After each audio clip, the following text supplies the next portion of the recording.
we're here at Copperstate in Casa Grande Airport, about an hour south of Phoenix. And earlier we got a chance to fly this airplane here. Now it says Kitfox here.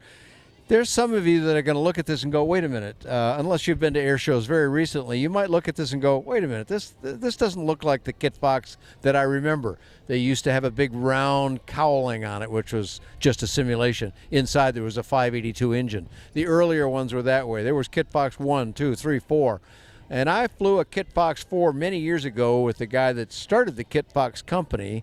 His name was Dan Denny, and actually he used to work for the original guy that designed this sort of airplane, but they're quite different than what Avid Flyer originally built after designed by Dean Wilson. He's really the man behind this kind of design. But over the years, clearly this has changed enough that you might not even recognize this airplane.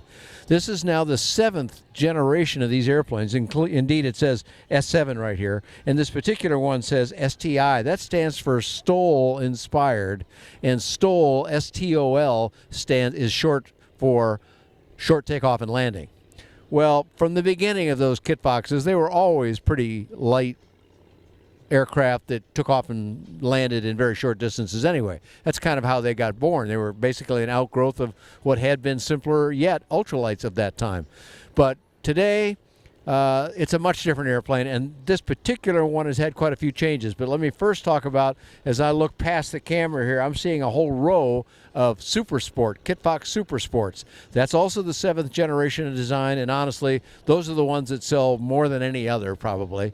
They're available, as is this aircraft here, in either tail dragger or nose wheel configuration. You can have them either way, but the Super Sports you can buy as a fully built aircraft, and indeed, John McBean and his wife Debbie, the owners of the company, coming up on their 10th anniversary next year in 2016, as owners of the company, that is. They said that there's been a gradual shift to more people wanting them fully built and a declining number of people wanting to build them. At any rate, this one here, this is a kit-built airplane, and this one is available with some differences to it. Now, over the years, when they went to the Super Sport, they lengthened the fuselage a few inches back, a few inches forward, mounted the engine 5 inches forward. That's just a motor mount thing. Widened the cockpit somewhat, and the wing on this particular STI model is a little greater span, but mostly a little more chord and slightly different configuration to it, and uses these big Alaska, these are 29-inch tires down here that I'm pointing at, and that's part of the game. This airplane here needs to be that way so that when it is taxiing down for takeoff, it has the right takeoff angle of incidence to the wings. That's part of getting it off the ground quicker, of course. So the modern airplane, while it's still the Kitfox name, still uses the Kitfox logo. You may be able to see on the seat back there, and more than 6,000 kits or fully built of these have been sold, and around 4,000 of them flying, John McBean thought. So a very successful design, one of the most successful designs in the entire kit industry, and now, of course, adding in LSA and fully built aircraft as well. So you can have them either way. You can have them in nose wheel or tail wheel, and these wings can be retrofitted to some of the earlier designs. So if you wanted to change it back and forth, you really could have two completely separate airplanes. You start off with maybe the Super Sport that I'm looking at over there on nose gear, and that's a nice little traveling machine, a little fun machine to fly. Or you could add this set of wings, and it takes about a day to swap out the wings on them. So you could have effectively kind of two different airplanes completely. You can also fold all the wings on the Kitfox. Folding the wings is very easy, takes 5 minutes, just literally 5 minutes long, and that's done. To handle it all the way for transport in a trailer where you want to really secure things better, that'll take a whole 20 minutes. So still a very short amount of time to fold the wings on the Kitfox, and that's a big advantage for that airplane. And I love tail draggers, and a lot of people think they're really cool, and there are people that say they sell more in the light aircraft space than any other aircraft configuration. Be that as it may, here's one sitting on these big, tall 29-inch main gear. And by the way, he uses dual nitrogen charged shocks here, and they really do a job. I'll come back to that in just a second. But as you fly in this airplane, we're going to put ourselves up in the air here for the moment. We're coming in to do a landing. You got tremendous visibility. I mean, look at this airplane here. I'm going to pull the door down, and you just pull against the lift strut. It's a very substantial strut there. It really wants to pull that thing up. And in fact, we open them in flight. Glorious. You can just pop them open, let go, and they just go to the position you see them in here. And for an old ultralight pilot like me, that was just delicious. But as you pull it down, you just pull against that strut. There's a single latch you see right here. So that's going to come down and it's going to grab on this tab right here. But there's 2 positions to that. And this is kind of important even though it's a small thing. Pull it all the way closed, fully back on it, 90 degrees down, facing aft. That's fully latched and closed and holds it very securely. It was a very sturdy thing. This is a steel member here, and you can use that as an armrest if you like, but it's also the hand grip for pulling it down, that kind of thing.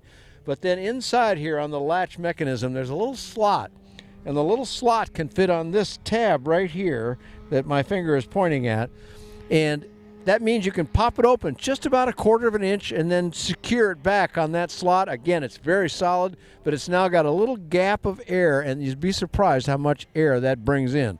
If that's not enough, well, just pop them open all the way. So that's a wonderful thing. But now you look at it this way here. With these bubbled out doors, you've got more elbow room inside. Indeed, John and I, if we moved out to opposite sides of the panel, we had 5 or 6 inches between our shoulders, and neither one of us are that small.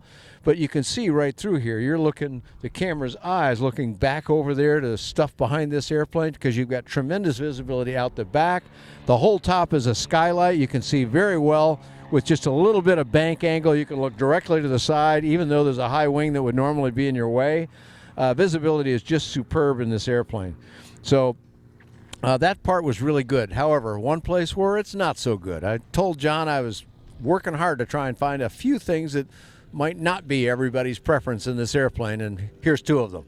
Number 1, it's a tail dragger. That very thing that I like and many people like scares the daylights out of many people. They're just not sure about tail draggers. They learn to fly in nose wheel airplanes and tricycle gear airplanes. But in the tail dragger configuration with these big tires in this airplane, you've got on the ground, you've got no forward visibility. You literally have to lean to the side to see something, which you can do, especially with the doors open.